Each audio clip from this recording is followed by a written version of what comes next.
আপনি কি জানেন অনেক প্রবাসী 10 থেকে 15 বছর বিদেশ থেকেও দেশে ফিরে খালি হাতে? কেন এমন হয়? তারা কি কম কষ্ট করে না?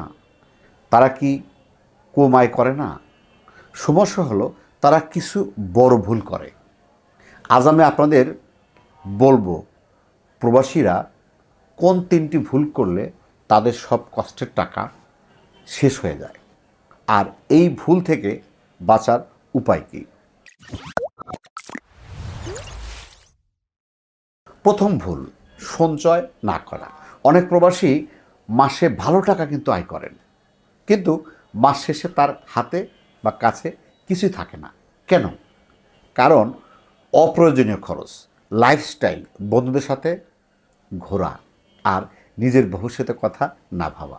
দেশে আত্মীয় স্বজন, বন্ধুবান্ধব যে যা চায় তাকে সেটাই দেওয়া।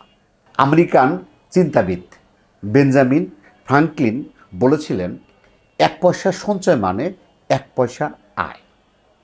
এই কথাটা ছোট্ট কিন্তু খুবই গভীর। তাহলে সমাধা কী? সমাধা হলো প্রতি মাসে নির্দিষ্ট পরিমাণে টাকা আলাদা রাখুন, ব্যাংক বা সঞ্চয়পত্রে রাখুন। আগে সঞ্চয়, পরে খরচ, এই নিয়ম মানুন। মনে রাখবেন, সঞ্চয় না থাকলে প্রবাস জীবনের কোনো মূল্যই থাকে না। দ্বিতীয় ভুলটা করেন যাচাই ছাড়া বিনিয়োগ করা। অনেক প্রবাসীর কষ্টের টাকা বন্ধু বা আত্মীয় স্বজনের হাতে দিয়ে দেন। শোনেন যে এই ব্যবসা অনেক লাভ, শুনে এই টাকাগুলো দিয়ে দেন এবং ভালোবাসার খাতিরেও কিন্তু অনেক সময় আপনার বিনিয়োগ করেন, যে ভাই বলছে বা আত্মীয় বলছে ও তো ভালো লোক, তাহলে ওর কাছে টাকাটা দিলে সে ভালো বিনিয়োগ করবে। কিন্তু দিন শেষে কি দেখা যায় জানেন? ব্যবসাও নেই, টাকাও নেই। মূলত আরেকটা সমস্যা হয়, সম্পর্ক নষ্ট হয়।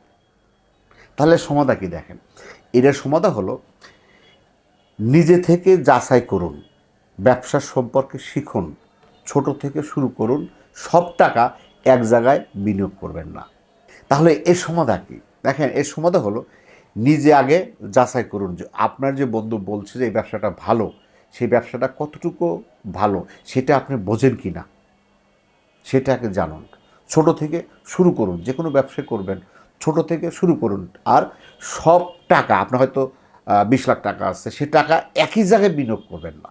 মনে রাখবেন, অন্যের কথায় নয়, নিজের বুদ্ধিতে সিদ্ধান্ত নিতে হবে। তৃতীয় নম্বর ভুল, দেখেন, পরিকল্পনা ছাড়া খরচ। অনেক প্রবাসী দেশে ফেরার আগেই বা দেশে ফিরে বড় বাড়ি বানান, দামি জিনিস কেনেন, অথবা আপনার যে দেশে আত্মীয় স্বজন আছে তাদেরকে দামি দামি জিনিস গিফট করেন, কিন্তু আয়ের কোনো ব্যবস্থা করেন না। ফলে কয়েক বছরের মধ্যে আপনি 10 বছর বা 5 বছর, যে বছরই থাকেন না কেন, আপনার সব সঞ্চয় বা সব টাকা, পরিশ্রমের টাকা শেষ হয়ে যায়। এই ব্যাপারে ভারতের মহাত্মা গান্ধী একটা কথা বলেছিলেন, আপনার ভবিষ্যৎ নির্ভর করে আপনি আজ কি করছেন। সমাধা কি? সমাধা হলো আগে আয়ের ব্যবস্থা করেন, তারপরে বাড়ি করেন বা বড় খরচ করেন, ব্যবসা বা ইনকাম সোর্স তৈরি করেন। মনে রাখবেন, খরচ করার আগে আয় নিশ্চিত করতে হবে। আমাদের আশেপাশে এমন অনেক প্রবাসী আছে, 10 বছর বিদেশে কাজ করছেন, কিন্তু দেশে ফিরে কিছুই করতে পারেন না। আবার এমনও মানুষ আছে, ছোট থেকে শুরু করছেন, সঞ্চয় করছেন, সঠিক জায়গায় বিনিয়োগ করছেন, আজ তারা সফল। প্রবাস মানেই শুধু টাকা না, প্রবাস মানেই ত্যাগ, কষ্ট এবং দায়িত্ব।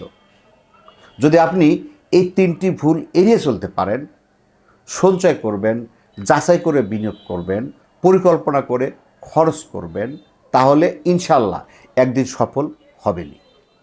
আপনার পরিবারে কেউ কি প্রবাসে আছেন? কমেন্টে লিখে জানান।